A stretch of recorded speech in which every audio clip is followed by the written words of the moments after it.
we tend to make eye contact with people, and the face is what we think that we're using to recognize people. Facial recognition. I didn't really know too much about this or anything at all before I saw this movie. I really liked the direction of this movie where anytime you saw a face, it quickly blurred out of focus.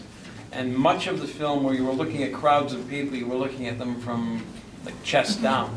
So you weren't seeing the faces, which is what someone with this condition, I suppose, would do. They wouldn't see the faces. And I think the narration explained very well how this works and how they use other methods of identifying people. Voices, gestures, movements, things of that nature, because for whatever reason, faces don't register with them. And the filmmaker gave us that on the screen where faces were not registering with us either because we were looking at everything but faces.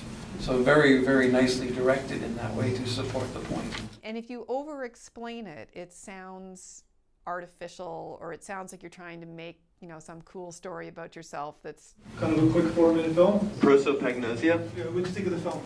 Oh, I thought it was pretty good. No, I really liked how we only finally saw the person speaking at the end and then barely. Yeah. And maybe I can't quite remember what she looks like.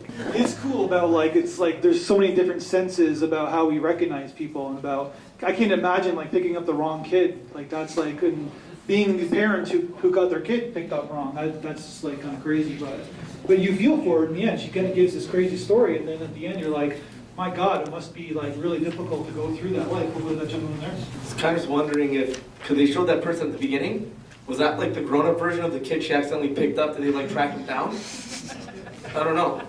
And then you see your daughter, so you can see maybe if they got confused if they both had the long blonde hair. I would have enjoyed learning more about the disease. Is it a degenerative disease or it just happens overnight? Yeah.